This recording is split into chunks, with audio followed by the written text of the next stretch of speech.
All right, we're Back to gonna get Britta. started. Welcome. Bye-bye. Everyone here when I don't. Hey, all of you. We're excited for tonight. Want to first of all spend a minute, especially because we have Zoom people, so behave yourselves here in the room. As we go out to the web. Spend a minute just again revisiting RMAL and our mission in terms of meeting the needs of students in the industry.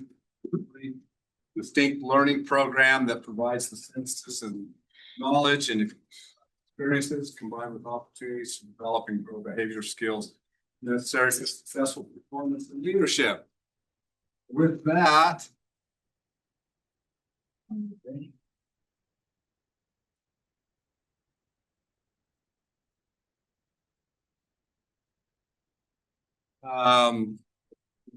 why of the RMAL reflects the explicit needs of Wyoming agricultural producers, UW community college students, Forest Service, NRCS or our agencies, landowners, current ranch managers, agribusiness and industry representatives. We're also looking at ranch management program is offering something that some other programs in the country don't offer that is unique. We feel that's really unique to Wyoming, public lands, amenity values, endangered species, migratory ungulates, energy development, wildland recreation, bunch of other types of operations and opportunities within the state of Wyoming. So we think that's a fit there. Management program opportunities with UW for community college students, community college program, and capitalize on Wyoming distinct competitive advantages. What is the RMAL? It's interdisciplinary range management, animal science, ag business with the experiential experience of some hands-on learning, engaged with industry partners and peer-to-peer learning. I think the peer-to-peer learning is something that I really want to emphasize in this seminar class. This is why some of it is done the way we do it. Also bringing in industry people and sharing their expertise across the state of Wyoming is one of our major objectives with this program as well. So with that, we are privileged tonight to have Dr. Tom Field. Tom serves the people of Nebraska as the director of the Engler Agribusiness Entrepreneurship Program and holder of the Engler Chair in Entrepreneurship at the University of Nebraska-Lincoln. Enthusiastic advocate for free enterprise and potential for young people and opportunities in both agriculture and rural community. Tom is an internationally recognized educator and innovator and the ability to connect the dots between people, industry, and ideas. Fifth generation cattleman who is in a partnership with a family-owned cow calf operation in Western Colorado. He also authors the column Out of the Box, consults and advises a number of enterprises and organizations, and is a sought-after speaker who challenges and inspires audiences to lead their organizations to excellence by asking the right questions, seeking solutions beyond conventional wisdom, and unleashing the power of focused creativity. He and his wife Laura and their family live near Raymond, Nebraska. Tom is a native Coloradoan, earned his bachelor's, master's, and doctorate degree at Colorado State University. Without any further ado,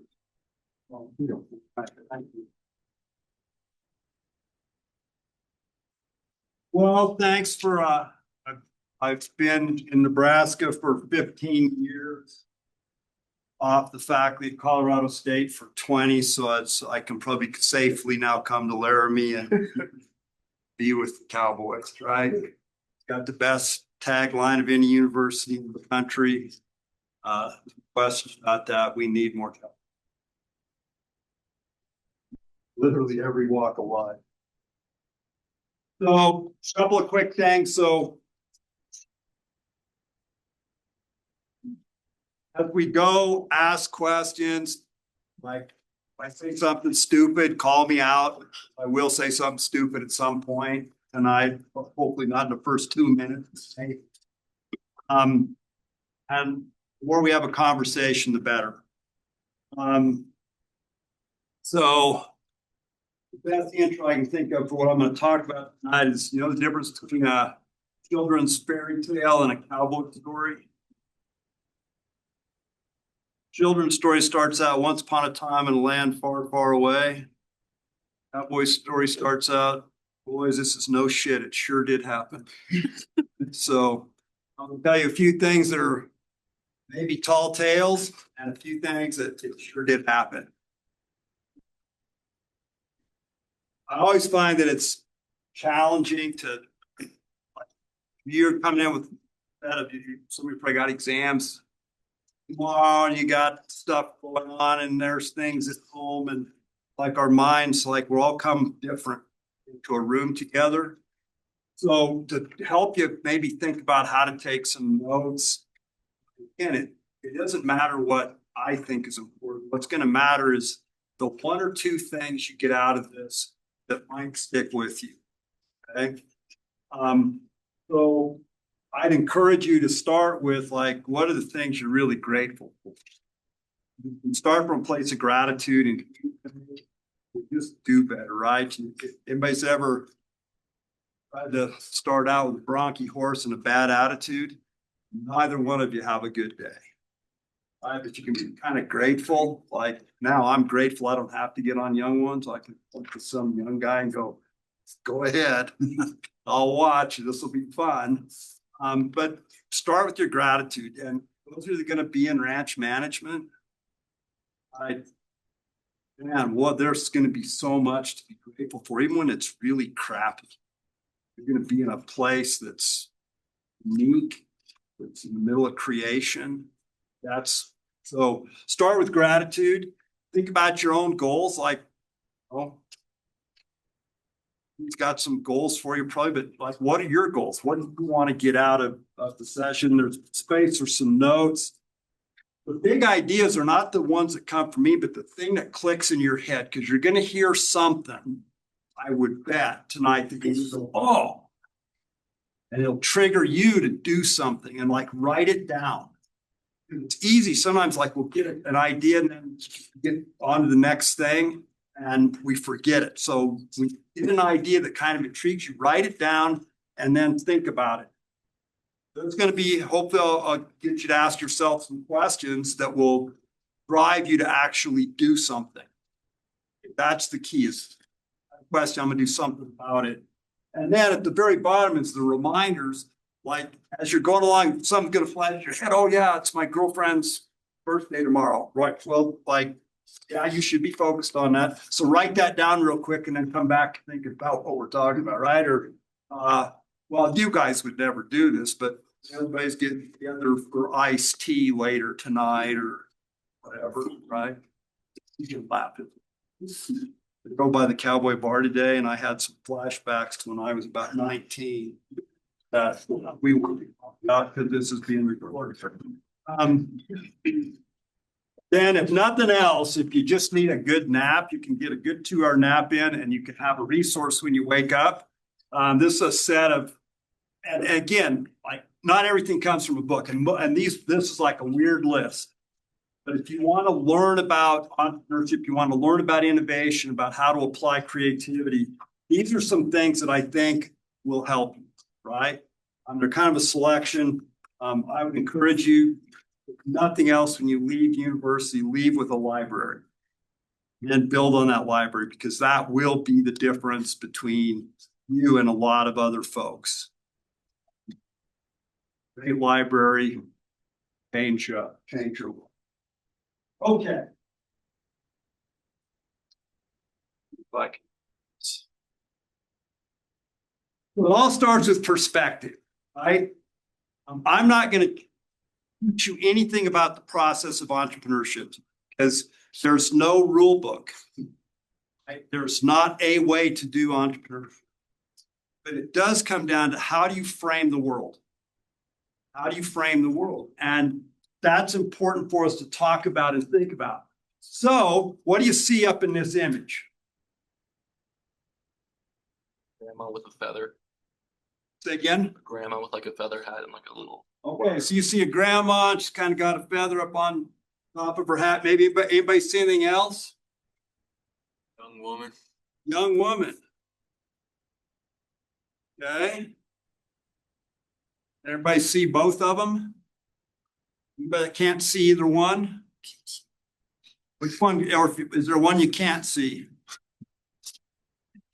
Can't see the young one? Who can see the young one? Come up here and show him where the young one is. She's facing away from us. Her head. feather Gotcha. left of her. It's all. Got it now? Yeah. See it?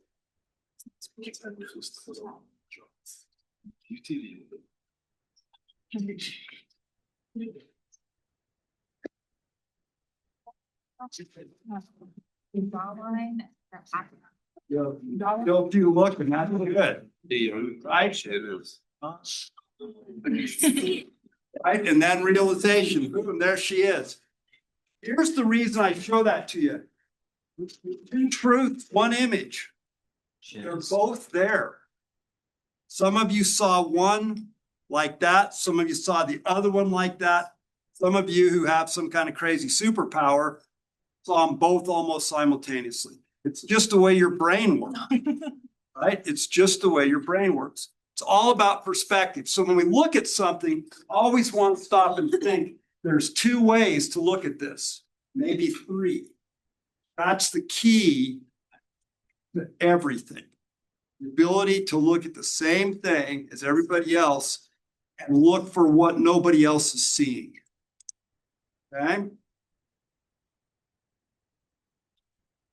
So if you're interested in leadership, one of the best thinkers, kind of a foundational father in leadership, is a guy named Stephen Covey.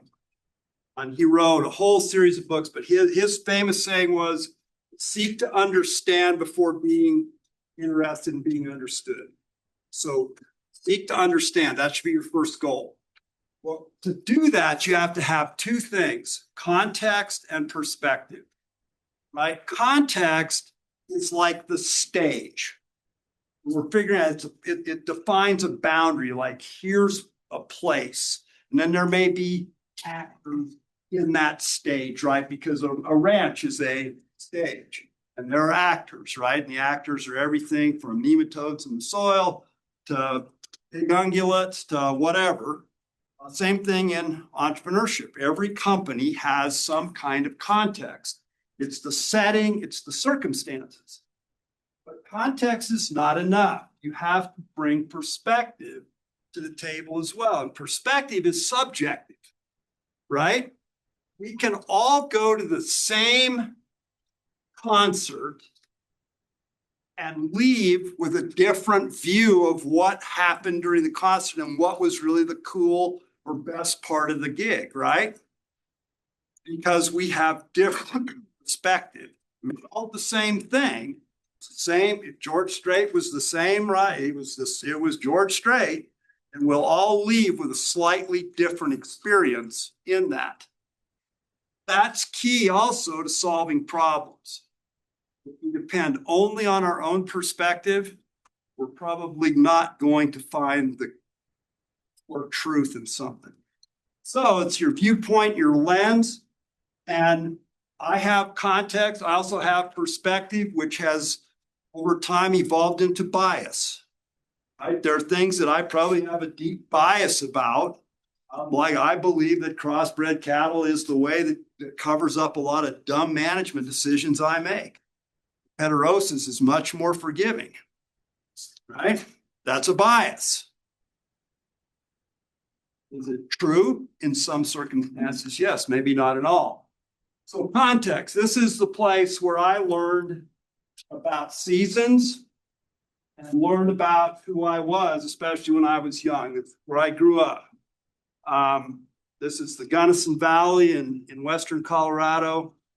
And it's a very seasonal place. Spring doesn't last very long.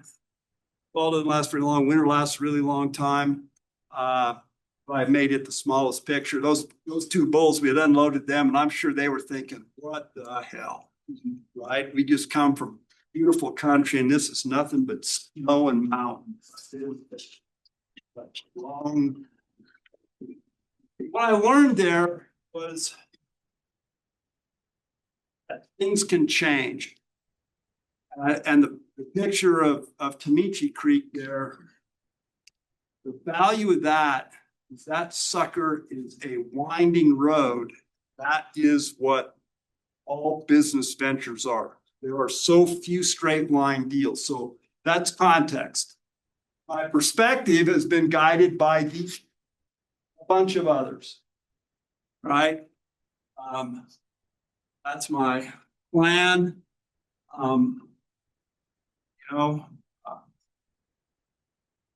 Just blessed in more ways than I can count. I'll embarrass my son who's in the back, who's on the faculty here, just proves that even big data scientists know how to preg check cows. So that's good.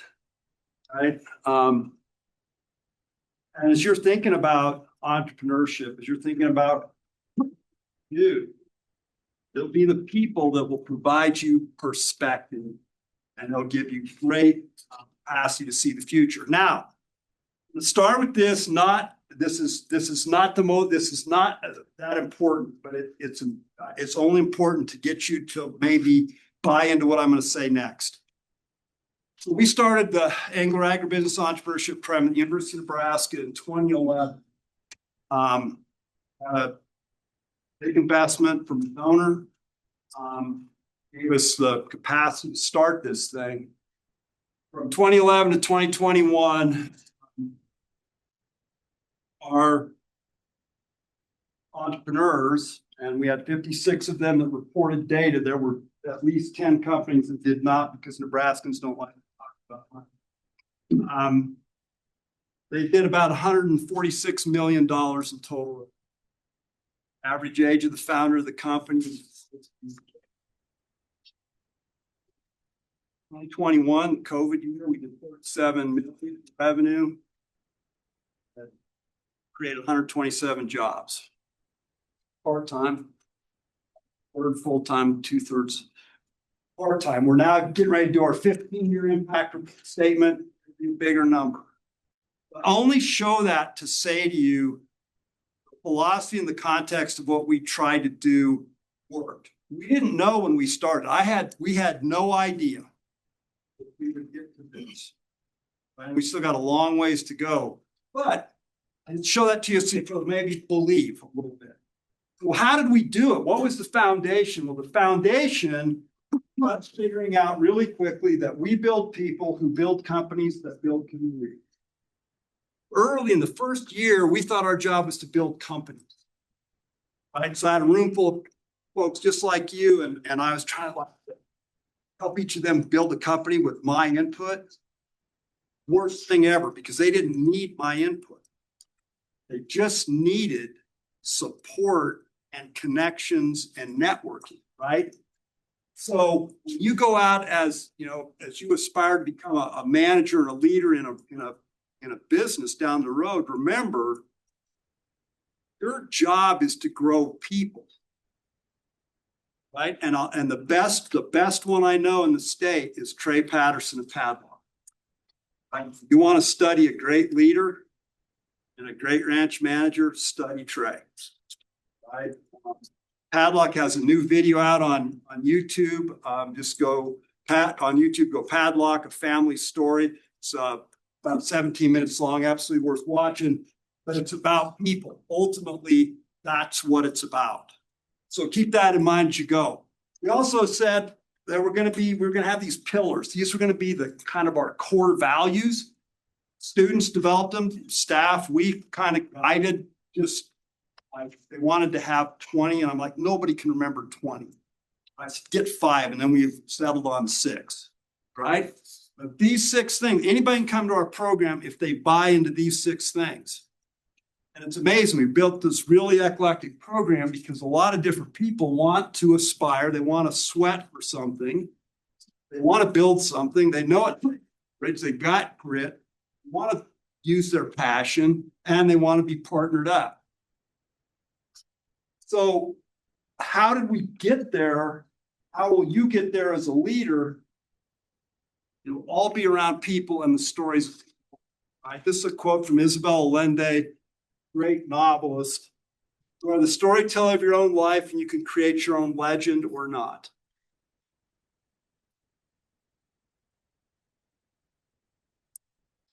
Right? And that is true.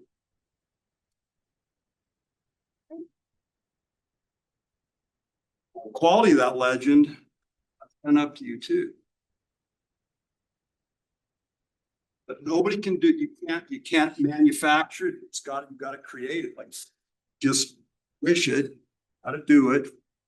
And nobody can do it for you. So one of the things that we wanted to learn was what drove people to make action, to do things, to try things. Daniel Pink wrote a book called Drive. He's a social scientist, and he looked at motivation. He said there's three things that are key to motivation. Number one is autonomy. If I have a rock in my shoe, I have the choice to either stop and take it out, or I can keep walking because I want to get there faster. And then I live with the consequence of whether or not I get a blister. I have the autonomy to choose. Nobody tells me, hey, you got to stop and get out of your shoe, right? There's nobody standing over your shoulder and use the tool this way. Autonomy. How many of you as kids worked with mom or dad or grandpa, or grandma, or uncle, and you were in the shop and like you were getting the tools? Like, and at what point does anybody want to do that all their lives? No, right? At some point in time, you actually want to use one of them, right? It's kind of cool to learn which one's what, how to hand it to somebody. But by about week 3, I at least swing that hammer and smash something, right? You want to learn how to use it. And that's mastery. That's the second piece. Actually get really good at something. Right? Not to just be okay at it, to like be really good at it. That's deep inside of our DNA, right? And the last piece of motivation is purpose. Something that's greater than me. My autonomy, develop my mastery in pursuit of something that's bigger than self. That's powerful stuff. That is powerful stuff. So ultimately, what we went to was then a vision statement that's built on those 3 principles. Embolden our people on the courageous pursuit of their purpose through the art and practice of entrepreneurship. In other words, give people permission to go try stuff and coach them up, but let them figure it out. Right? Nothing is better learning than failing. And we're not talking about epic failure. We don't want anybody to die. We don't want anybody to go broke. Well, a little broke. Right? But we do want people to mess up, because the sooner you mess up and then figure out you can recover, the better you are the next time you try something.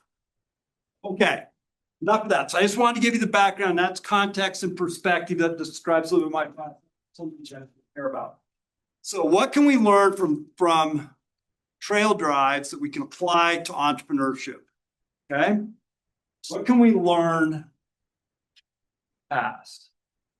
Number one, if you're gonna bring 1,000 head of cattle from middle of Texas north, you better have your mind right. Right? It wasn't something you did on a whim. And you had to start. You had to head them out, right? Because the only way to get them there was to move them. Well, they weren't going to just teleport. You had to be able to see past the ridge. Didn't know what was over the next hill all the time, but you had to be able to figure that out. Like, what's over that? Don't go it alone. We'll talk about that a little bit. Choose your speed.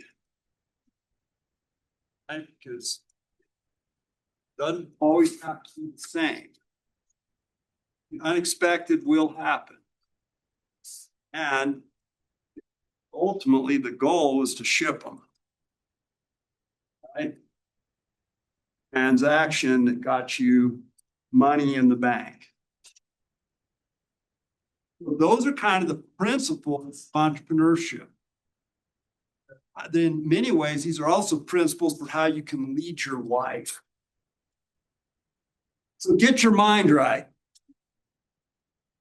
We're going to talk more about mindset than we are about process relative to entrepreneurship. And it does matter. What you feed your brain will change the way you do.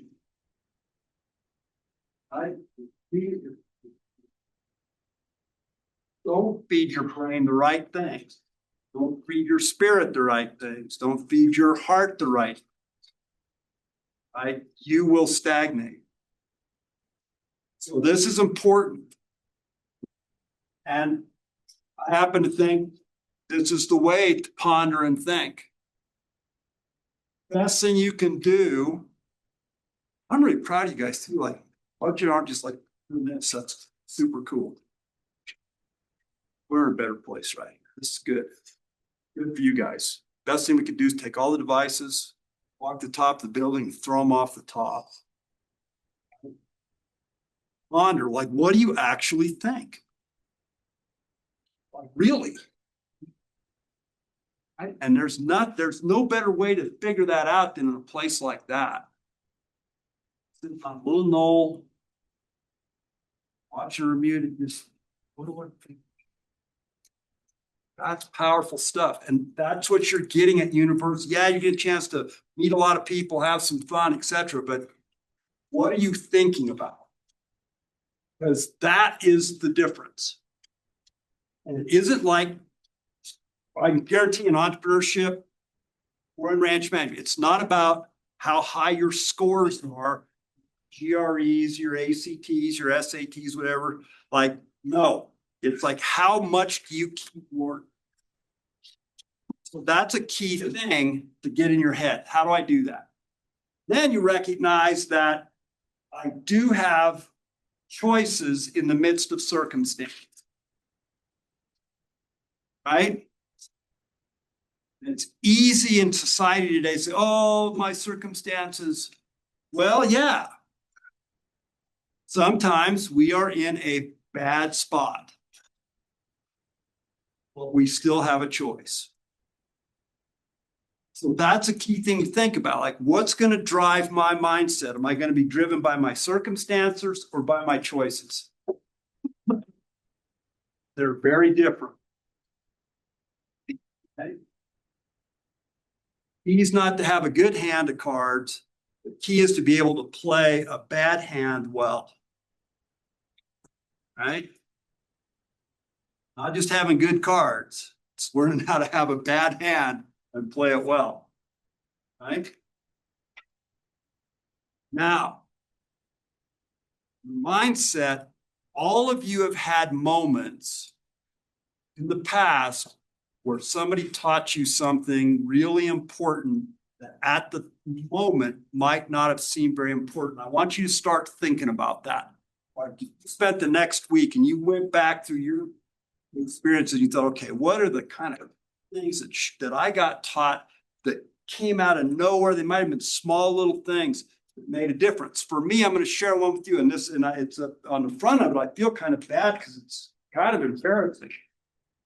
We were on, and this is we didn't have cameras and our phones, or didn't have phones, so I don't have a picture of me at 12 years old riding drag behind about 500 head of cows and calves up a big mountain. It had been raining all day. It was probably about noon, and it had rained from like 5 o'clock that morning. It rained all day. And when you're a kid, they don't send you to the front, do they? Right at the back with the baby calves who don't want to go, who've had all they want, and you're trying to get babies to stay with the herd, right?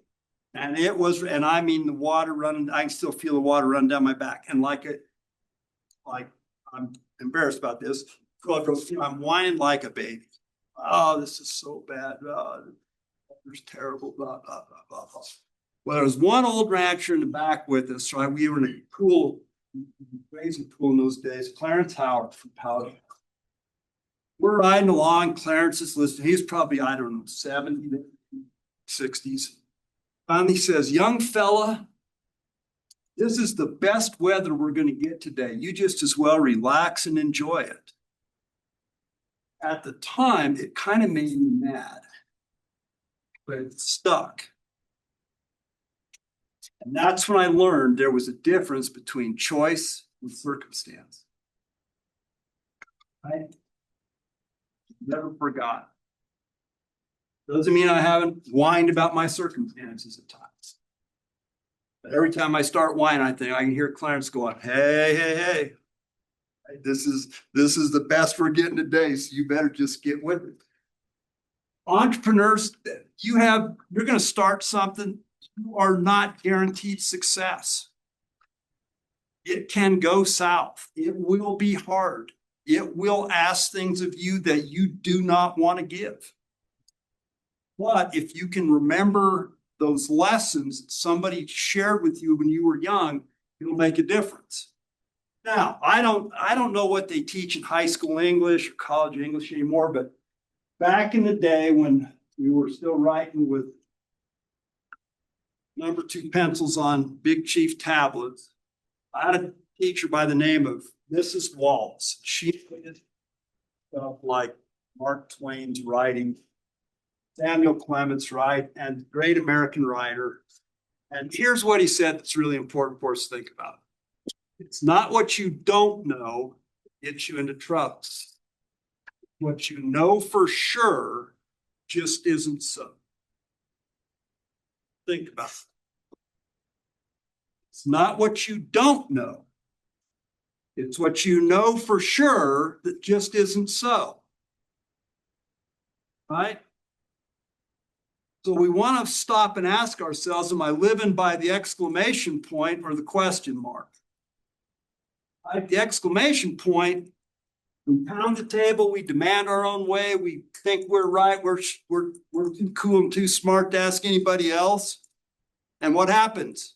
We find out we don't know enough sooner or later, right? But if we live by the question mark, we're always asking, we're questioning. That's key. So the entrepreneur has to live by the question mark, right? It's true regardless of industry. Okay, so mindset. Then you got to take action because just thinking about it is not enough. Right? We can think all kinds of things. We can plan, but until we take action, it is just theory. All about the start. Here's one of the things that I would encourage you to do. Do not wait to start an enterprise. Start now. Like every one of you could start a business and generate revenue in the next 60 days. Every one of you. How do I know that? We have a little class in our program. It's called Venture Lab. Give everybody $50. We give them 90 days to generate revenue. Whatever they make, they keep. Right? And it's crazy. Last year, or last semester, 10 little companies, total investment. There were some of them multiple student companies. I think our total investment was like $650, $18,000. So essentially venture capital returns. So it's 10x, right? And all kinds of stuff, right? So go start something. Let's go start it. You don't have to be ready because you're never going to be ready. If you wait until you're ready, you ain't never going to do it, right? Okay. Got anybody that wrestled in high school in here? You, okay. Ever count the tiles early in life as a wrestler? You never did? You never go on your back out tiles? Not because I was going to lose super fast out of there. Okay. Right? But the only way to wrestle is to what? Got to walk across that line and get in the ring. That's the only way. You cannot wrestle from the sidelines. Right? Any ropers in here? Okay. Only way to learn rope is to do what? Throw a loop. You cannot just watch. Have to actually go do it. That's critical. Don't wait.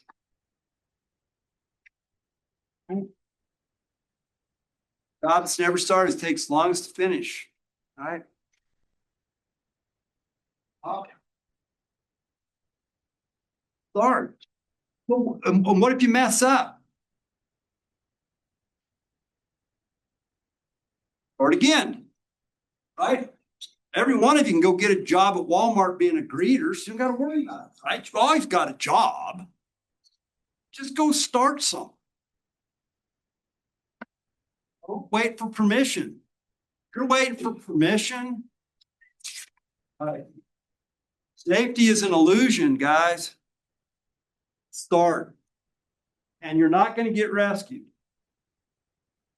Right?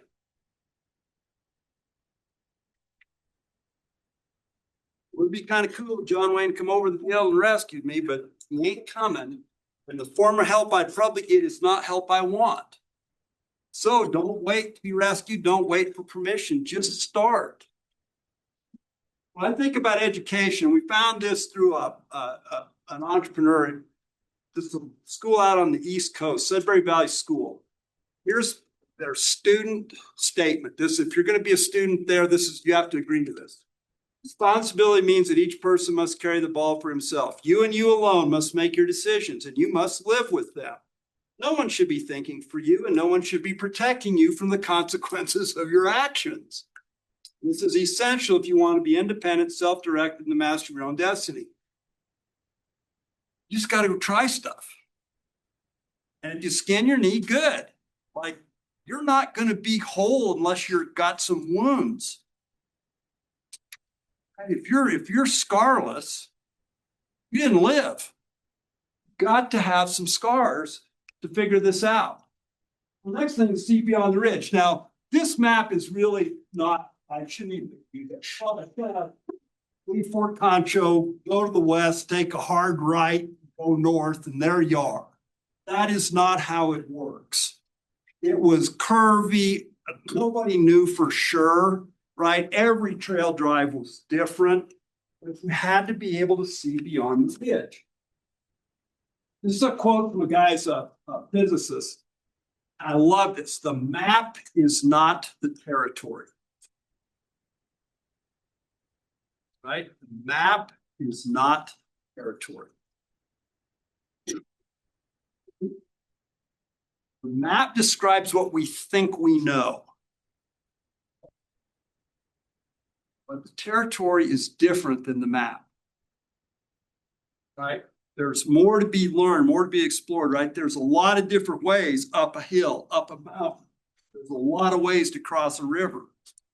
And you can't ever cross that river same way twice because the river changed.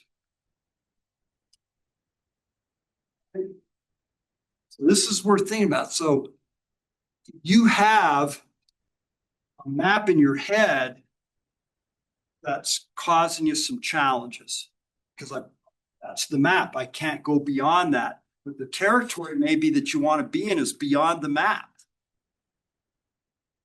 Right? So what are the self-imposed boundaries you've put on yourself? That's important as you think about your future. Louis L'Amour wrote a great book called The Walk with Mom. It's a non-Western, but there's a great line in it. Up to a point in a person's life is shaped by environment, heredity, and changes in the world about them. Then there comes a time when it lies within their grasp to shape the clay of their life into the sort of thing they wish. Everyone has the power to say, this I am today, that I shall be tomorrow. The wish, however, must be implemented by deeds.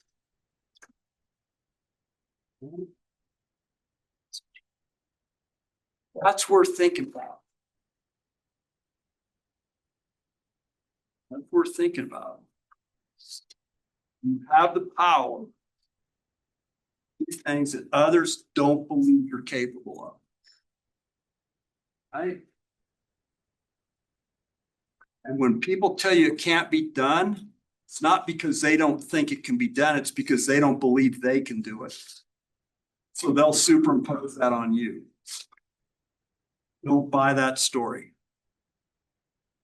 I do not buy that story. Okay.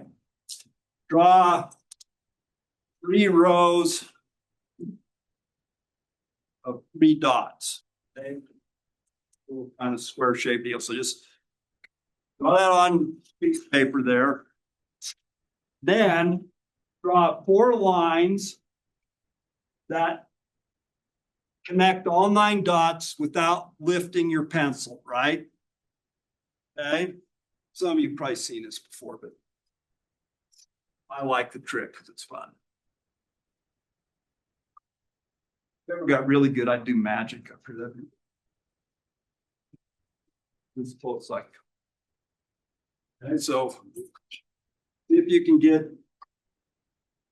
4 lines that connect all 9 dots without lifting your pencil.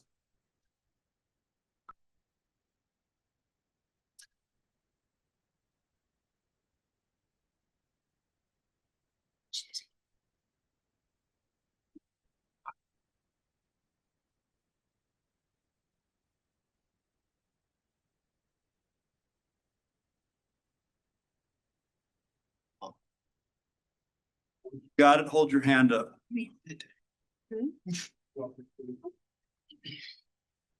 gonna have you show everybody how you did it. Is that all right? I don't want to embarrass you, but I'm going to anyway. Okay, show us how that. Okay, make sure she doesn't lift that pencil.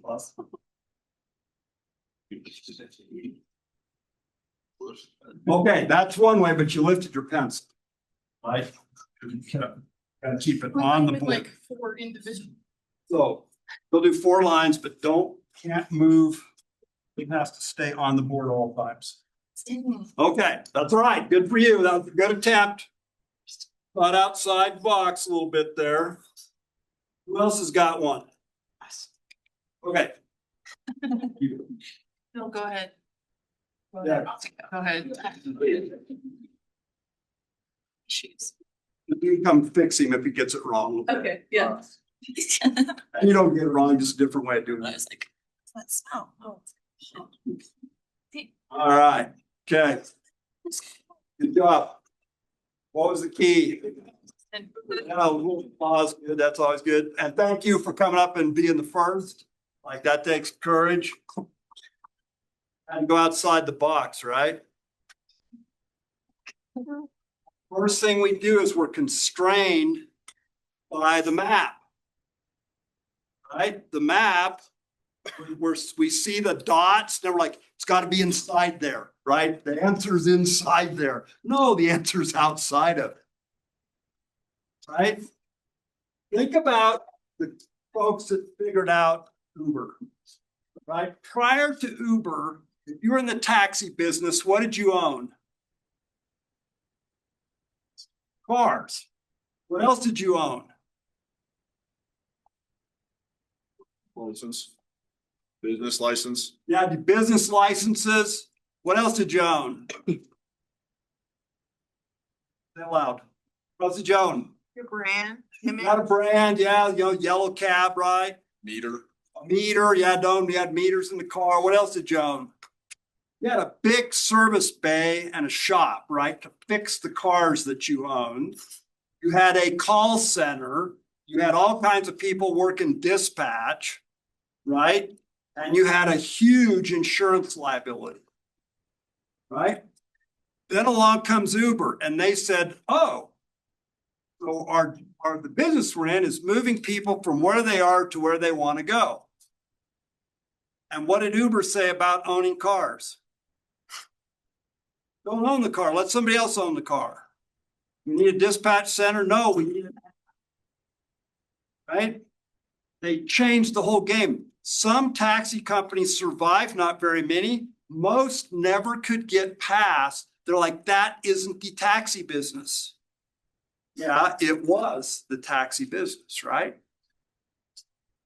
And so going outside the lines is important. Right?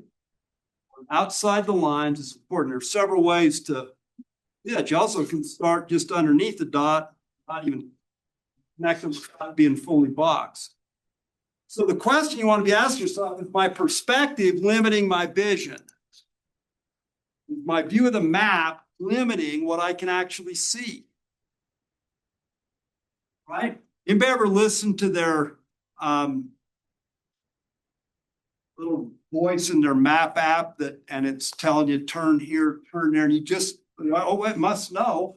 Have you ever ended up where you had no idea where you were? My buddy Chuck Schroeder and I, we were going out to Western Nebraska to talk. We'd never been to this place. We're just chatting away, telling cowboy stories and listening to the map. And the next thing we know, we are in the middle of the field up against a barbed wire fence. I'm like, how the hell did we get here? He goes, he said, yeah, I thought this was wrong. I'm like, yeah, me too. I kept, it seems like we're off the road. But we just kept following it, right? Like we were letting the map dictate. I mean, we were completely lost because we got caught in the map. I mean, we're using our own heads. Don't go it alone. The most important thing that you are going to get from being at the University of Wyoming is in this room.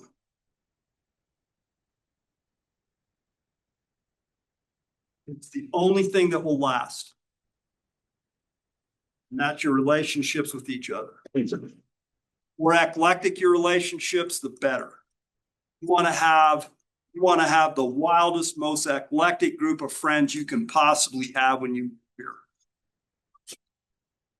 Absolutely, it will change your life forever.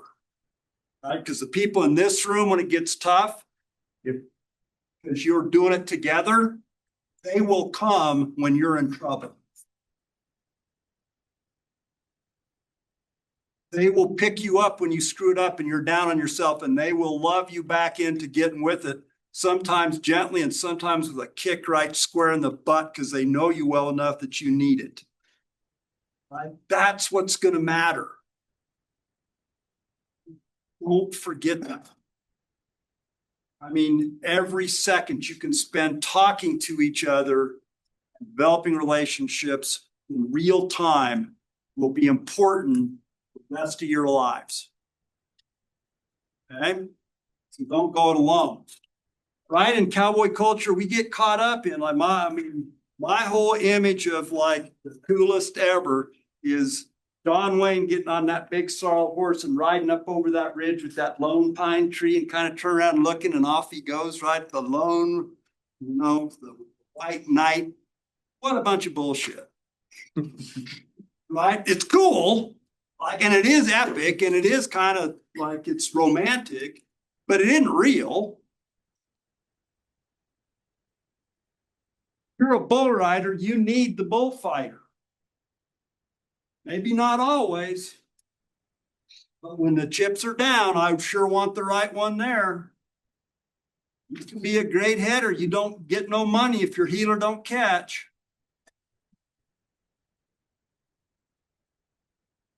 Nobody ever talks about them. That hazer difference, right? And you want to be a rough stock guy? Sooner or later, you're going to have the pickup man to show up and haul your sorry butt out of the mess you're in. Right? Don't go it alone. And that's the trouble with technology. Technology has this tendency to drive us into kind of isolation. So don't silo up. Super important. Enough on that. Choose your speed. Okay.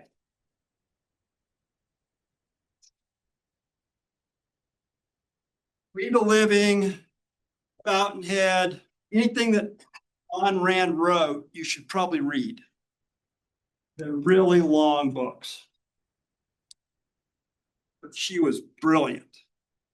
And I love this statement. Well, I always know what I want. And when you know what you want, you go toward it. when you know what you want, you go toward it. Sometimes you go very fast and sometimes only an inch a year. Perhaps you feel happier when you go fast. I don't know. I forgot the difference long ago. It really doesn't matter so long as you move. Right? And in entrepreneurship, there are times we should go fast, times we should go slow. Right?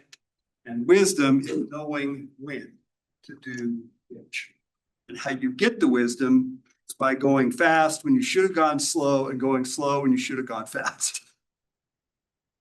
Right? Which means action. Right? So the more, one of your core values for your program is experiential learning. Right? And what is experience? Doing things without confidence of the outcome. That's the goal. So sometimes we go slow, sometimes we go fast. Circumstances may dictate that. We have to learn to be in both places. The unexpected will happen. You got to be kidding me. Right? Why would the unexpected happen? And it always surprises us. We know it's coming, then we're always surprised, right, when it happens. Well, this has been a reality for a really long time. Right? The early Mariner maps when they got to where they didn't know what was there, they would just put this little sign that says, "Here be dragons." Right? And you know what? We do that in our own heads. Things that make us uncomfortable. We're like, "Here be dragons. Maybe I shouldn't go there." Right? How many of you are from out of state? Holy smoke. Okay. Who's farthest away from California? Yeah, so you come a long way. Great Lakes states, anybody? Okay, all right. So you come a long ways. When you first thought about it, did you think maybe there might be some dragons in Wyoming? Seemed like a long ways from home. Yeah. Right? The unexpected is going to happen. And a lot of times the unexpected turns out to be really good, even when it was bad at the time. Okay? You are going to have a train wreck at some point. And you probably have already had one, right? I mean, you probably anybody wreck a car? Okay, yeah, your insurance adjuster are here, so it's okay, right? You've had a wreck. You may have been bucked off really good. Yeah, right. And run over by something. Yeah. We're going to have a wreck. So we can either just stop because we don't want to have a wreck, or we can learn from every wreck and try to minimize the next one. There will always be somebody bigger than us who's going to grab us by the shorts and sling us around a little bit. Everybody sooner or later runs into something bigger than they are.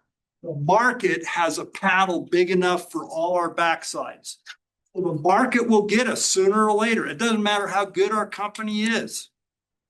We got to learn to be able to adjust and deal with occasionally being slung around by a giant. You will have to slay some dragons. 90% of them are inside you. Every entrepreneur has to slay the dragon of doubt. Right? Those of you that go on to manage ranches, and you'll get out and you'll be in your 20th or 30th year of running an outfit, and something's going to come along you've never seen before, and you're not going to know. And there's going to be doubt in your head. Right? We've got to slay that. And we can slay the dragon close to their cave before they get to our village, better. Right? So learn how to slay the dragon. If we don't slay the dragon, we let comparison eat us alive. We let imposter syndrome eat us alive. We let addiction eat us alive, all those things. Right? So slay the dragon. And remember, most of the times, find them right in here. Right? Very rarely are they actually outside of it. Okay, you have been taught, or however long you've been in school, that you're going to get a lot of affirmation, you get high marks, and you get things right? You're rewarded for having bigger scholarships if you have higher grades. Right? Which has led you to asking well, of course, none of you guys do that because you're a different breed cat, but your peers, they go into every exam and they walk up to the professor or teacher and they go, will this be on the test? Question. I hate it so much in the Anglo program, we don't have tests to solve that problem. It's all projects. Like, well, I don't have to answer that question, right? The best way to learn something is to screw it up. You learn almost nothing from success, except arrogance. Most of what you're going to learn will be when you mess it up. So don't be afraid of that, right? It's just first attempt in learning. Now, there are things you don't want to violate your character, right? Don't do that. You don't want to injure or hurt other people unnecessarily, right? But failure is really good for us. Because it means we're trying things we don't fully know how to do. And you don't become a master of something until you've messed it up, right? You don't become a master welder without sticking that point, breaking it off and getting something hot and grabbing it with your hand, right? And you don't learn any of that without messing that up a little bit. So then you learn like crazy from it. So we're talking about entrepreneurship, but we haven't yet said, how do you run a company, have we? Right? I'm not sure we need to even talk about it. It's all mindset in these deals. And then the last piece of the trail drive, like hobby until you ship them. It was romantic and cool and fun and an epic story, and Robert Duvall will play you in the future in the movie, right? But until you ship them, you didn't make any money. It was just a hobby. So we got to ship. Okay, I'm going to do about 5 more minutes, then we're going to take a break, okay? So why does entrepreneurship work? What's it all about? It's about 2 things: finding a problem and finding a time. That's all it is. It is no more than that. I'm going to give you an MBA in 1 sentence, right? So you don't even have to go do an MBA after this. Right? Business school hates this. You've got to be good at front of house, which is relationships, and you got to be good at back of house, which is processes. If you're good at both those things, you're going to have a successful business. If you're only good at one of those things, you're going to have a mediocre business. If you're not good at either one of them, you need to hire really good people. Okay? So, problem and find a customer. That's what makes business work. And the pain point can come in all kinds of ways. It can be something simple like people who at a certain age cannot get the top off of a pill bottle because of their arthritis or rheumatism. That's a pain point. How do I solve that? Got to change the way that lid works. You get a big problem, really angry bull. It's a pain point. How do I solve it? Right? Then I got to find a customer. Somebody who actually will buy or pay me to solve their problem. Right? It's those 2 things are the basis of a business.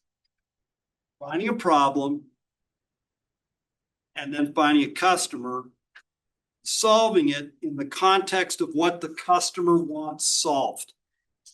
Not how you want to solve it, how the customer wants to solve it. And we spend a lot of time listening to that customer. So let's take a break right here for like 5 minutes, 10 minutes. Let's do 10 minutes. While in that 10 minutes, I want you to just think about what are aggravations and problems that you think need to be addressed in the world, in ranch, it doesn't matter, whatever you want to think about. And which customers are not being served or should be served who might have that aggravation and problem. Okay? So just ponder on that a little bit, take a 10-minute break, then we'll come back in and talk a little bit more about entrepreneurship, and then we'll talk about you being on the quest. Really important.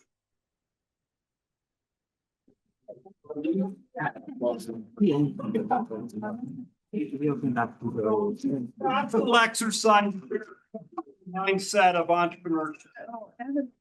How many of you know your family's story as to the first members of the family that came to North America?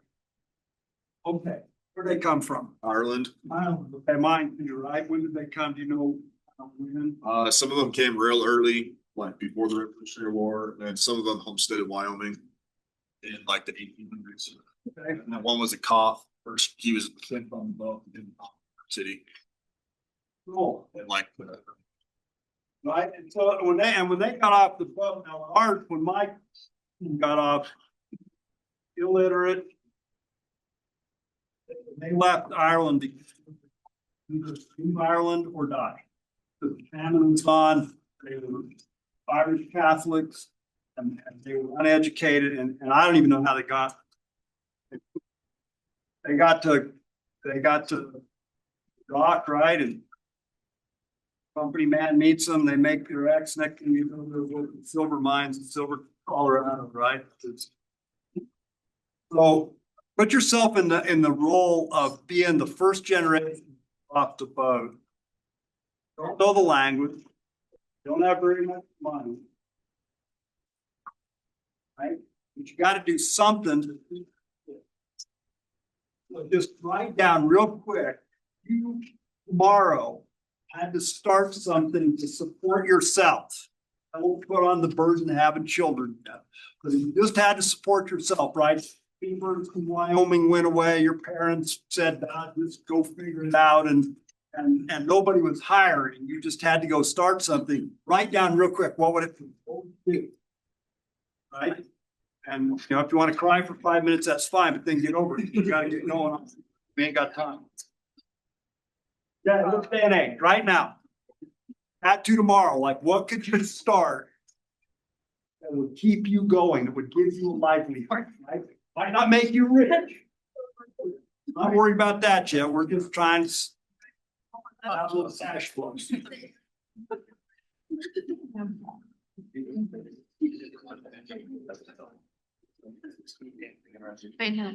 Write down whatever comes to mind, right? Don't judge it. Just whatever comes to mind, write it down. Right?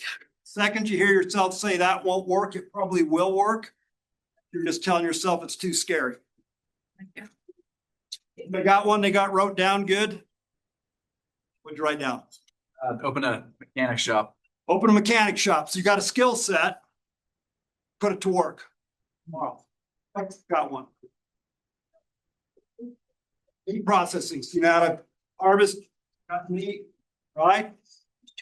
Keep investing. Keep investing. Okay. Anybody else got one? 2 horses. 2 horses.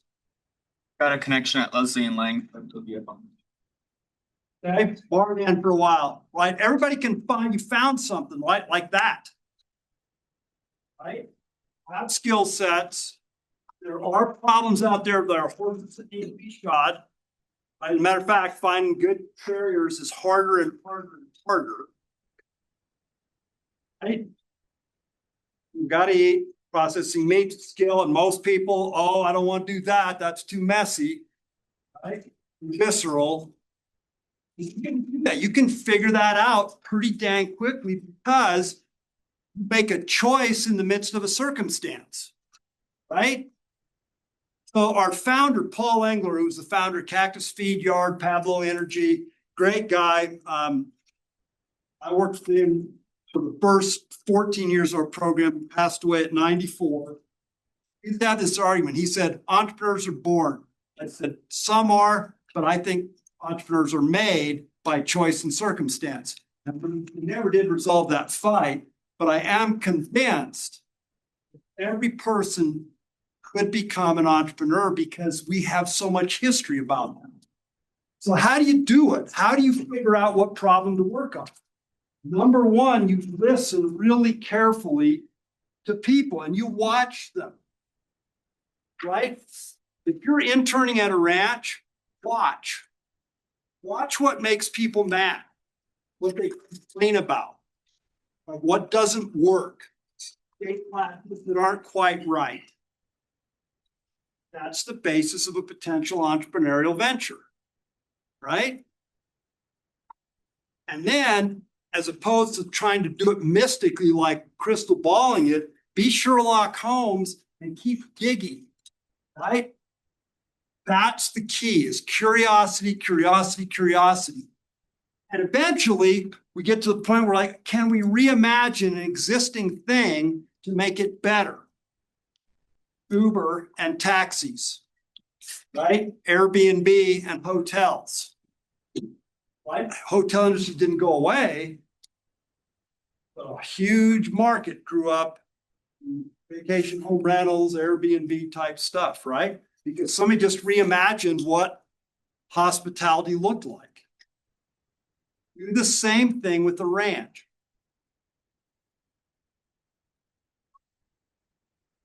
Okay, my bias is cattle. If you run the numbers, that is not always the best choice. Goats, may my forefathers forgive me, sheep, right? Forests, water, wildlife, birds, etc., etc., etc., etc. So be in the reimagination game, right? Again, thanks to my teacher, Mrs. Wallace, she made us read Don Quixote, right? From La Mancha. When life itself seems lunatic, who knows where madness lies? Perhaps to be practical is madness. To surrender dreams, this may be madness. Too much sanity may be madness. And maddest of all, to see life as it is and not as it should be. That's what the entrepreneur does. They see it and they see what it is and they're like, it could be different. And then they go do something about it. Right? Regenerative agriculture. Born out of people seeing a set of circumstances going, it could be different. How do we do it, right? Bert Teichert, one of the best in the world at that, of seeing something and seeing it differently. That's the key. Know what ball you're going to chase, right? Because once you get onto an entrepreneurial vision, don't just chase everything. Get on that ball and chase it with abandon, right? Focus. Stay locked in on it. All the while testing your assumptions. There's always underlying assumptions under every business model, under every new attempt. There's a set of assumptions, right? We want to test those assumptions. That's why metrics can get us in trouble, right? Because we want to measure things, but if the metric becomes the standard, it's no longer useful, right? Because what we're looking for is the underlying truth. So if you want a potential venture, find a problem and a customer and then listen and observe. Now you have a potential business. It's not a business yet because you haven't acted. You've done this part, and it's important to do this part. Right? Like customer discovery matters a ton. Being able to understand it through the customer's eyes, right? At IDEO, which is a think tank group in Palo Alto, they do a lot of innovative stuff. A lot of entrepreneurial companies come out of it. They were trying to figure out how to solve the pill bottle thing for older people. And so they were following people and doing all these focus groups, and they get a hold of this one lady who said, and she had bad arthritis in both hands. Do you have trouble opening your prescription bottles? Nope. You're like, really? No, I never, it's easy. They said, can we come watch you open one? Sure, come over. So they go to her house, goes, come on back. They go to the kitchen. She has a meat slicer. Sets that, she just got it set wide, sets that ball in there, zip, and just saws the top of that thing off. Problem solved. Easy, right? They had never thought about a meat slicer as a solution. That wasn't the, but it was a solution, right? They would never have gotten there if they hadn't listened and then gone and observed, right? Now, you've got the potential venture. Now, why would you start? There's 7 or 8 reasons. Number one, you're just frustrated with the status quo and you're kind of, pardon my French, you're pissed off. So you're going to do something about it. Right? As the ranch manager, there will come a point in time where you will rebuild 4 miles of fence because it's made you mad where it is. Right? Pure necessity. Lost your job. Dog's mad at you. Right? I got to do something. I want to build wealth. And wealth thought about broadly, not just monetary, but that matters. Wealth broadly. I want to leverage the resources I have. I know how to mechanic. Resource, right? You've got a skill set. Right? I want to serve specific customers. Direct-to-consumer beef companies, they are selecting a customer base, people who like to know the story behind the product and like that relationship. They like the experience of it, right? Leverage talent. Look around your family or your crew and you're like, we got 3 guys who can play the guitar, 1 who can sing, 2 that can tell stories, and we have an off season. Then let's figure out how we get a little entertainment business going at this ranch. We'll get people to come pay to hang out with these knuckleheads. It'll be fun, right? Leverage your talent.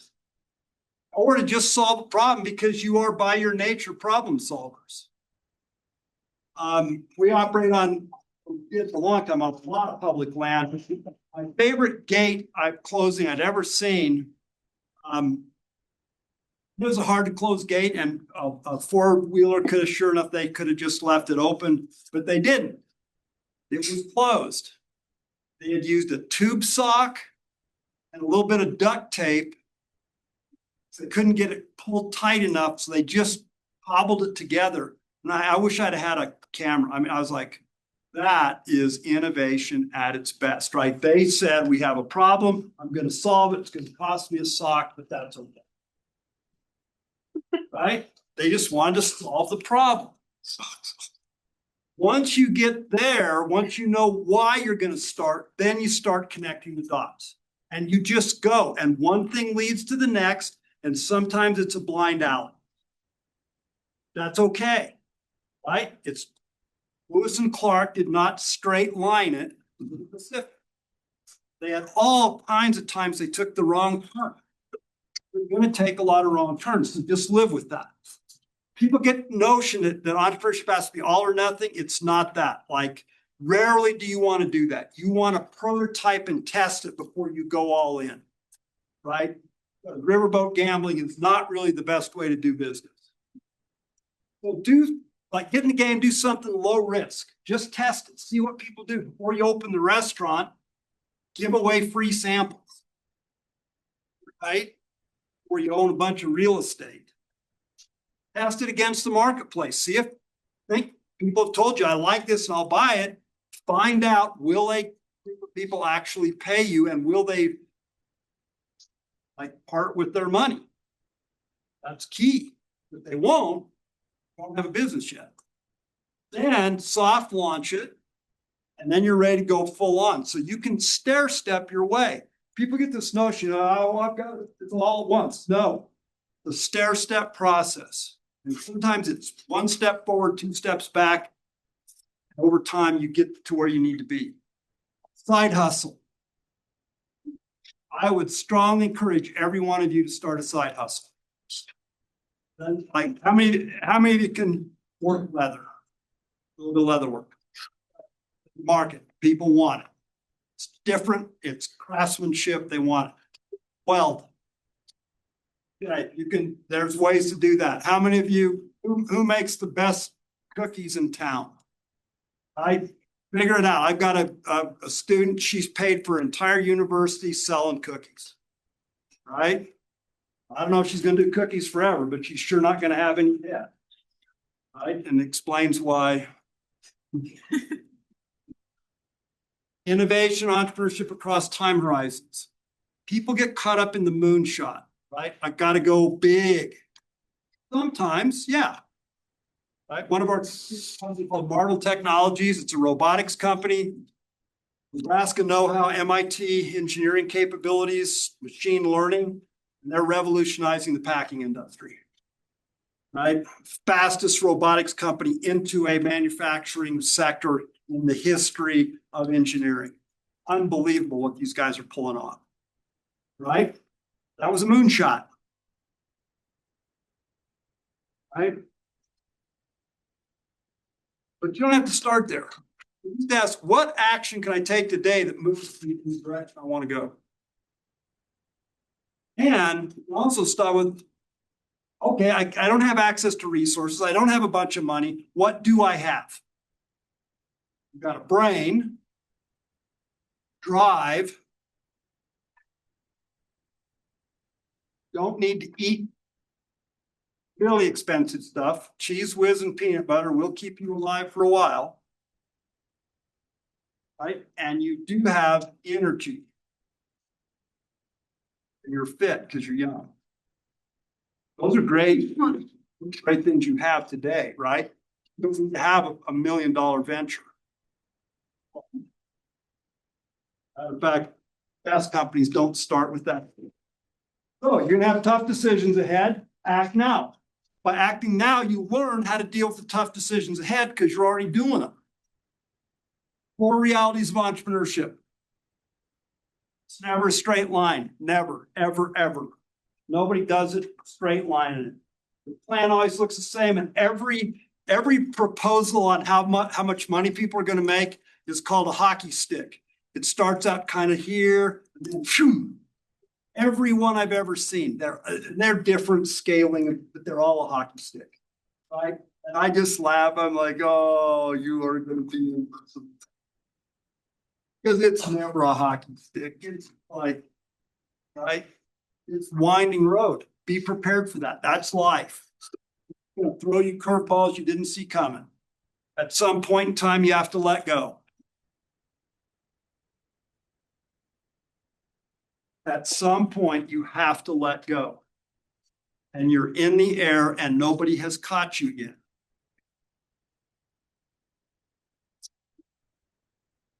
So if you're scared of heights, make sure the dude over here you trust a lot, and then you won't be as afraid of heights, right? So that's why you're not going to go alone. Okay? I kind of eavesdropped on your comment. I thought I whispered. There's going to be barriers. You can ignore many of them. Go over them, around them, under them, or through them. They're illusions, right? Think about it. Anytime you played a sport, right? And there's hash marks and lines on the sideline. Is that made of anything? No, but everybody respects it. Play the game, I guess. It's an illusion, right? It's just paint on the field. You have to hustle no matter what. Right?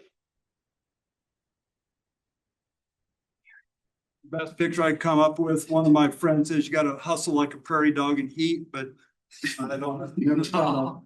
Oh, that made sense on that one. Entrepreneurship is not a job. Like job thinking is what gets you in trouble, I think. You don't apply, you don't get a salary, nobody picks you. You don't get picked for this. You choose it. It's your choice. Bragging about how much money you've raised, what your valuation is, a form of job thinking. Entrepreneurship is a chance to trade a solution to someone who has a problem that needs solving, solve more problems, solve bigger problems, solve problems more widely, and you're an entrepreneur. It's tempting to industrialize the work, to make it something with rules and bosses and processes. The heart of it. The work is to solve problems in a way that you're proud of. And I will guarantee you, you pursue that and ranch management is your deal. That is what makes great ranch managers right there. Solving problems in ways that you're proud of. Right? That's powerful stuff. Okay, now I want to talk about you absolutely like we were not going to think about entrepreneurship. We're just going to think about specifically because your generation matters a lot.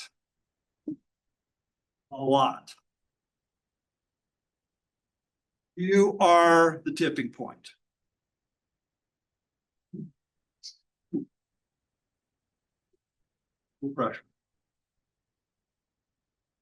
Right? Embrace the quest. Been interesting to human beings for a really, really long time, right? We've been thinking about quests.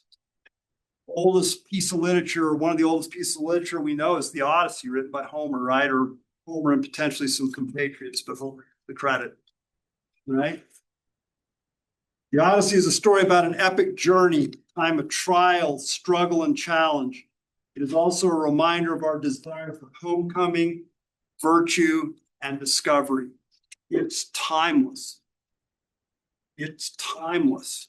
We've been thinking about that as human beings for centuries and centuries and centuries. And the question that's driving us is who are we becoming? Not what. What you do, yeah, it matters, but it is not who you are. Who are you becoming? Right? That's one of those things to sit on the hill and ponder about. And I'll let you know a little secret. That question never goes away. And this is a point where I'm going to test whether or not you guys are like good at kissing up. I'm almost 68 years old. Response is supposed to be, it can't possibly be. You look 25. Right? I'm still asking this question. Everybody I know is really an interesting human being. Right? He's got Donna K. Rule to come talk to one of our conferences, right? The barrel rate from Oklahoma, right? And Donna K. Rule is still asking that question and striving to answer it. Doing things people don't think she should be doing. Doing it really well. Don Quixote, same thing, right? Don Quixote didn't go alone, did he? Sancho Panza went with him. Sancho Panza was the sane one. Quixote was the crazy one. They needed both. Right? True in entrepreneurship and in business, you need the visionary, crazy one. You need the practical one. So when you go out to start something or to take on a ranch, if you're the visionary, make sure you got somebody that remembers to close the gates.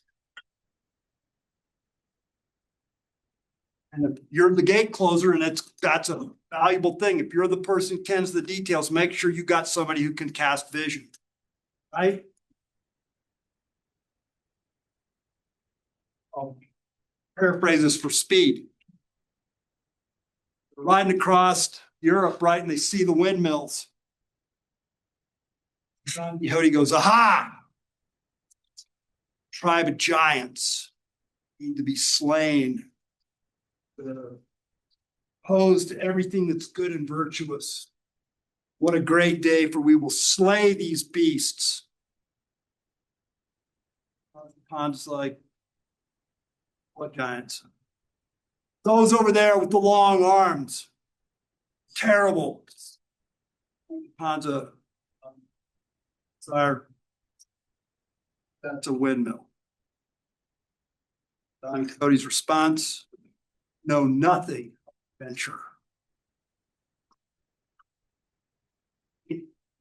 You're going to tilt some windmills. Lewis and Clark, same thing in the Quest. Right? They were well provisioned, but they had this much advice. We want you to go north. At some point in time, you're going to take a hard left and go west. We'd like you to find a waterway that gives us a trade route to the Pacific. If you could take a few notes along the way, that would be awesome. Sick.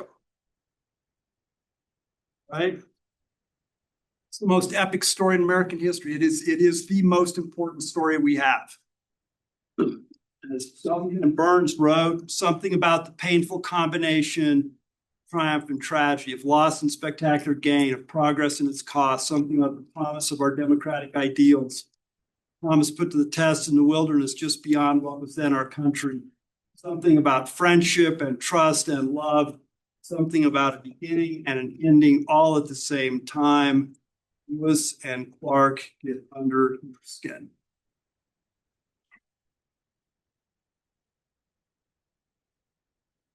That's the kind of life I would, as an older person, wish for each of you. Hold us of it. Spectacular gain and the loss, tragedy and the triumph. All. Map is not the territory. Again, right? In your Odyssey, people are telling you this is what your moms and dads might be saying. Get a job with benefits, be safe. Right? Why are they doing that? Because they love you. They want to protect you. Don't give in to being protected too early. At one point, maybe. Not too early. The map is not the territory. Helen Keller, life is either a daring adventure or nothing, right? Notice, like, we started with the oldest literature known to us, all the way to Helen Keller, and all the way through, it's the same message, like the adventure. Take the adventure. Do the thing without certainty.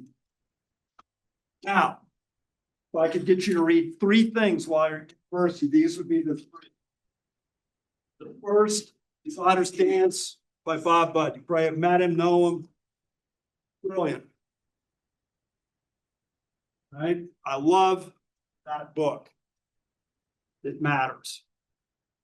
William Moore's book, Education of a Wandering Man.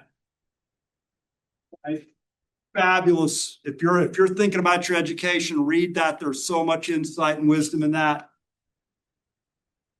And if you want a really good entrepreneurial journey, told from language you'll understand easy, Baxter Black's Lessons from a Desperado Poet. Right? So you want to study Odyssey. Those are 3 that will help you do that in a really cool way. Remember, quests are imperfect. It's the imperfection that's the cool part. It's to be experienced in all of it. The good, the bad, the hard, the easy. But never to be measured against somebody else's. Your Odyssey is your Odyssey. It belongs to you and you alone because you are the only one of you. There'll never be another one. You're it. You're like Tigger. You're the only one. You're the only one. You're the only one. You're the only one. We can't recreate you.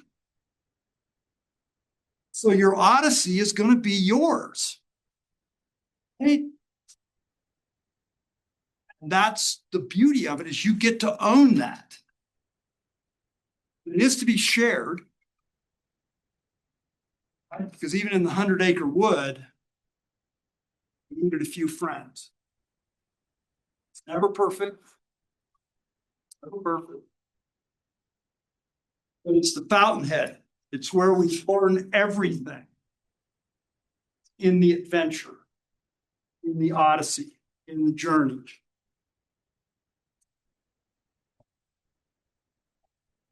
I was not much older than you guys when I heard Bob Budd for the first time. Maybe 10 years older than me. I'll never forget this. It was another one of those things that hit me like a lightning bolt. Learn to think at the pace of rocks and mountains while retaining the ability to act in your own lifetime. That's the goal. That is powerful stuff to be able to think that far out.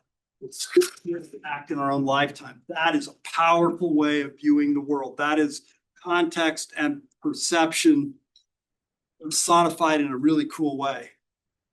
So know the game you're going to play, guys. This is super important. Right? Golf. What are these guys playing for? The leaderboard at the Masters. What are they playing for? Gold jacket or green jacket. Green jacket, prestige, money, right? At the end of the day, there's going to be a winner, right? When that tournament's over, there's not going to be a tie. There's going to be a winner, right? They're going to have a winner. These guys are playing the same game. What are they playing for? Exercise. Get away from their wives. Give their wives peace from themselves. I'm going to turn that to get us both out of trouble. Okay. Right? For beer money, they probably cheat. But they're playing the game, right? Same game, two different approaches. One's the finite game, one's the infinite game. This will also be true in whatever odyssey you take. And if you decide entrepreneurship, you're going to play for the finite game or the infinite game, same thing as a ranch manager. Finite game, quarters, we think in time periods, known players, fixed rules, definite ending. We want to win what's best for me. That's the goal, right? It's short-term thinking, nothing wrong with it. Well, in the infinite game, though, it's thinking in generations. How will my decision today affect my grandkids? Their kids, their kids. Known and unknown players, people coming and going. We don't know who's going to be in the game necessarily. The rules are always in flux. No endpoint is established. The goal is to stay in the game and it's what's best for others. The infinite game sounds like ranching to me. You cannot win at ranching. Also, I don't think can win at entrepreneurship or at business. Because once you're out, even if you have the most money, you're still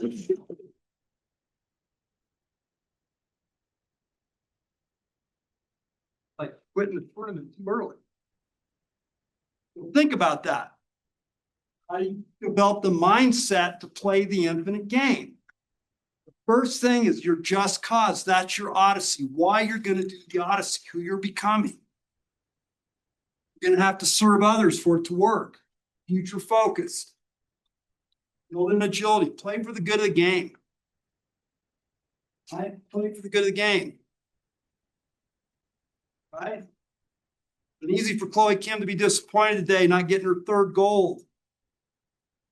What'd she do? She got silver. What'd she do? She walked up to the teenager that beat her and lifted her up, affirmed her as the Olympic champion. That's playing for the good of the game. Prepare for disruption, seek innovation, think in generations, not quarters. You cannot do an odyssey and stay anchored in the safe harbor. You got to leave the shore, which many of you are already done, right? You're already doing that. That's why your internships are going to matter. And the more uncomfortable an internship makes you on the front end, the better it will be. Don't settle for safe. Know what you're reaching for. Yes, the money matters. But be careful of that. All that is gold does not glitter. Not all those who wander are lost. The old that is strong does not wither. Deep roots are not reached by frost.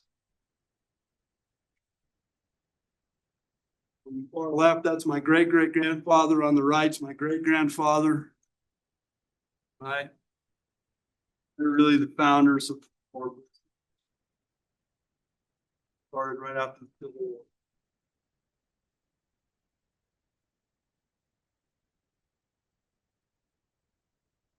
Greek philosophers have something to tell us, right?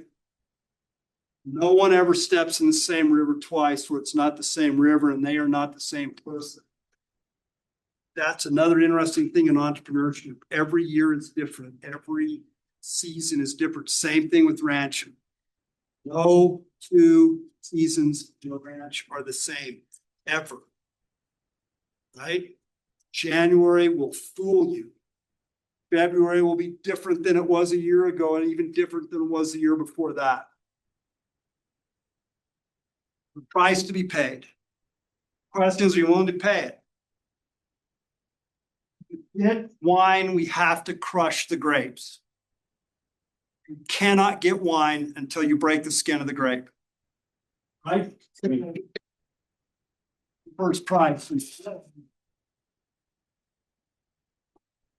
Have good come out from that container, that safety zone that we've got built around ourselves. How do you make steel? Have to heat it up and beat it. Right? You want to be made of steel, you're going to get heated, you're going to get beaten on with a hammer, not literally, but figuratively. If you want to be fine furniture, you are going to get sanded. Right? We're going to rub off some of the rough edges, and it will take time and there will be pressure applied, right? That's the price we pay. As long as you know it on the front end and you're willing to do that, every bit of this is worth it. And all those things, as it turns out, are worth it. Magician King Lev Grossman is a great line. Those who complete a quest do not merely find something, they become something. That's how you find out who you're becoming as you go on the quest. And ultimately, it brings you home. And home might be a location, but more important, it's probably the core of what's inside you. Like that which you believe to be true, that which you discover to be true. So the last question I want to ask is like, what's stopping? Think about that. What gets in my way? I don't know if I put on this list. There's a great book called Do the Work. Short by Stephen Prescott. I should have put on here. Do the Work is about how you get past resistance. It looks hard. Distance is, don't do it. It's probably worth doing. If it's super easy, you shouldn't do it. You're wasting your time. Okay, so ask that question. So let me finish this and I'll take some questions. And just accept from me a blessing that the Lord, a blessing on your barns and on everything. Put your hand to, the Lord your God will bless you in the land. Okay. Find that other part of your life that's in that spirit place. Okay. Thank you for putting up with me. Questions?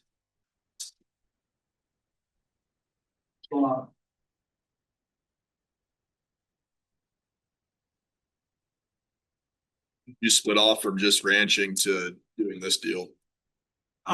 So went back to graduate school to learn strict for our purebred business, population genetics.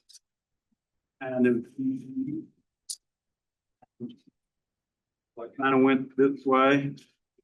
There were some challenges in our family. I think all get resolved. There was an issue of integrity. Finally, it all worked out. But in that process, once got to that point, anybody could be back to the ranch full time, we have to fire. And I was doing things that were exciting and interesting. I was doing a lot of stuff in the beef business, and I could have one foot in both places, and it was really hard. When I left the ranch to go back to graduate school, not ashamed to say this, I cried for 200 miles. But I wasn't sure I'd go back full time, and I felt like I was losing, but I went on this quest. Now if I got to find peace, there's a ridge on our ranch.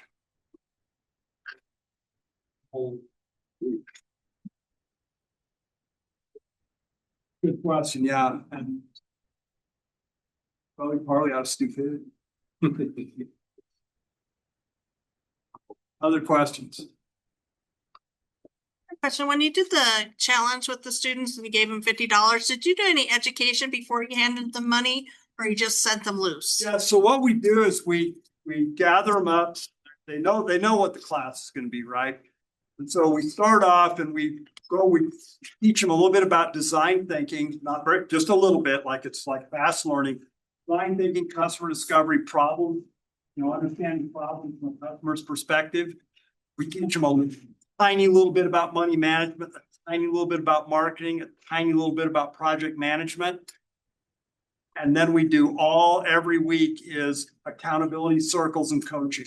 So they're coached by other entrepreneurs. They coach each other. We have accountability circle. There's a board, like showing their progress. So it's like kind of got to show your cards every week. And that's powerful. But they're figuring it out, right? And that's the key thing, is they're figuring it out. So, and when we're done, download it. They make the same mistakes as people who have got millions of dollars behind them. If we mess it up, we're out $700.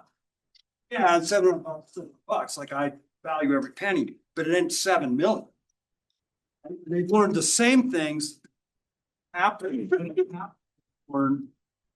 What's even better though, if they were successful, they still own the company. And most of those are little side gigs, and they usually go on to something else.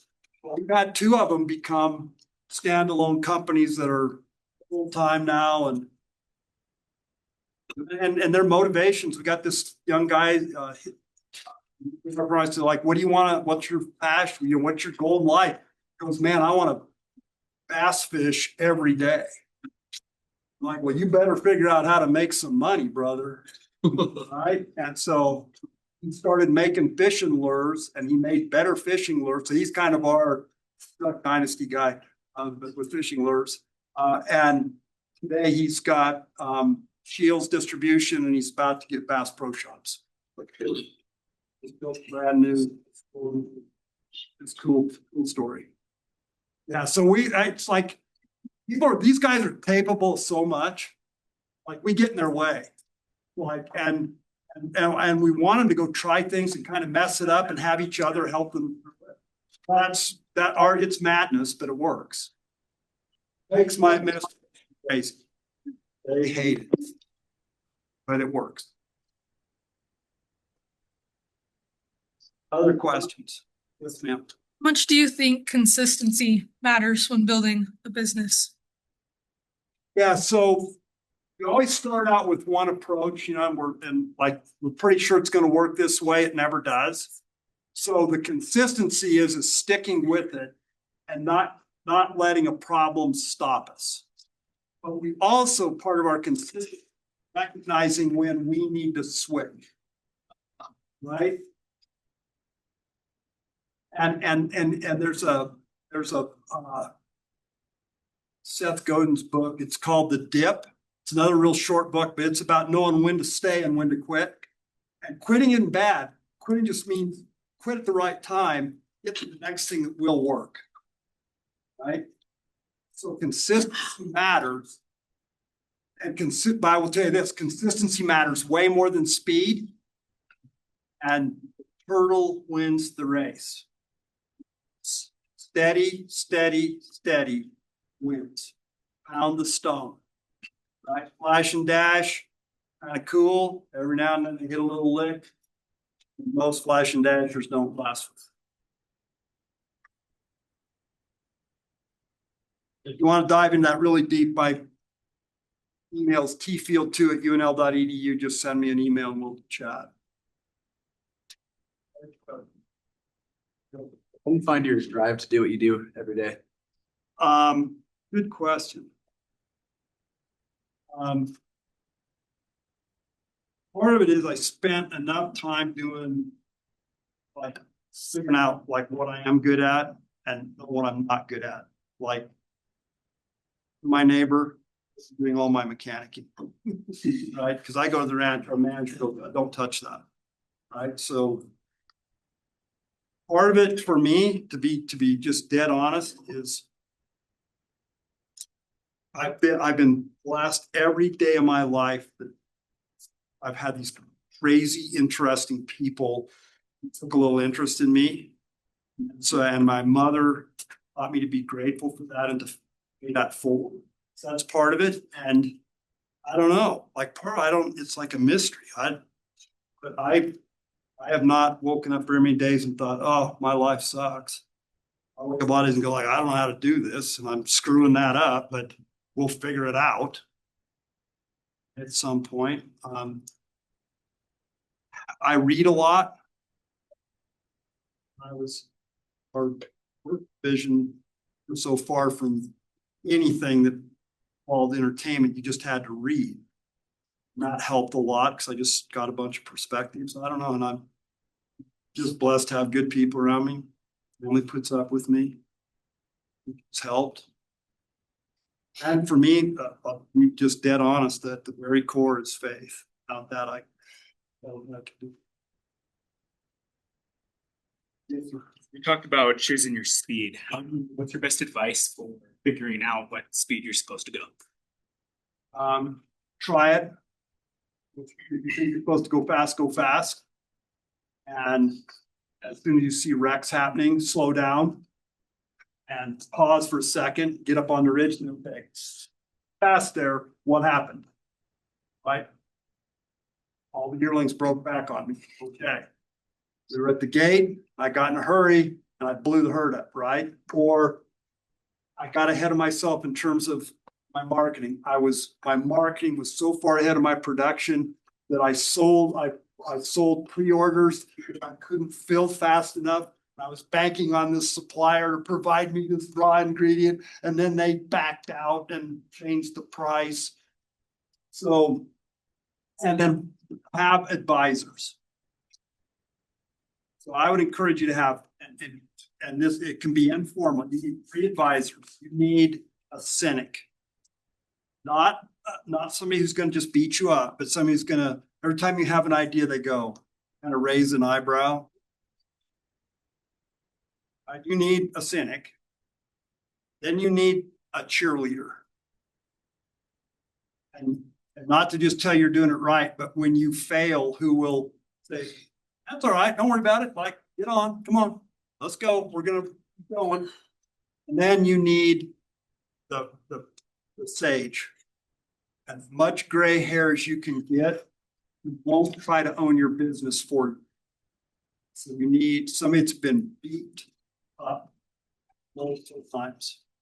I'm trying to fill a role in our staff right now. And I talked to a guy today that I really hope I can get. Just had a really rough run in business. He said, so why do you want me? I said, because you are scarred. I need you know what screwing it up looks like. And you're smart. And you'll run another one at some point, but in the interim, I need you. You're going to be gold in our program. Okay.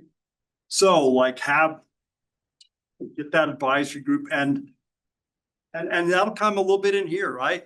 Like some of you are super analytical, have some analytical friends. Some of you are really creative, have some creative friends. So you got an advisory board, but literally you have to try those speeds and figure it out, right? And you'll learn it. Your internships, watch like a hawk how people are in relationship with each other. Watch the leader that's maybe the company's doing good, but and hang on to these people. Why is that happening? Why you don't learn something about speed? And you don't have to judge. You're just observing and learning, right? Why'd that happen? Why is everybody tense? I'm on board for a ranch down in Arizona, and we have a thing down in law, right? Big, expansive country. Bobby is been working at the Barkey Bar forever. He's Navajo. Bobby's like, never walk home. Be prepared. And if you're in a big enough pickle, just stay put and be prepared to spend the night and then figure it out the next morning. All these young guys, right? They're always having to walk home stuck. They run out of gas, tires flat, and Bobby just, he said. So we actually have it in the company code. Bobby's rule. It's posted everywhere, right? Reminded, like, don't walk home. Like, so, need a Bobby. I find Bobby, because he'll. Other questions? I appreciate you guys, man. You hung in there with me. I know I blah, blah, blah, blah. I'm super thankful. Something great is gonna happen with all of you. I can see it in the training community. You got what it takes. Don't worry about cars and food you should get over from. Us. Thank you.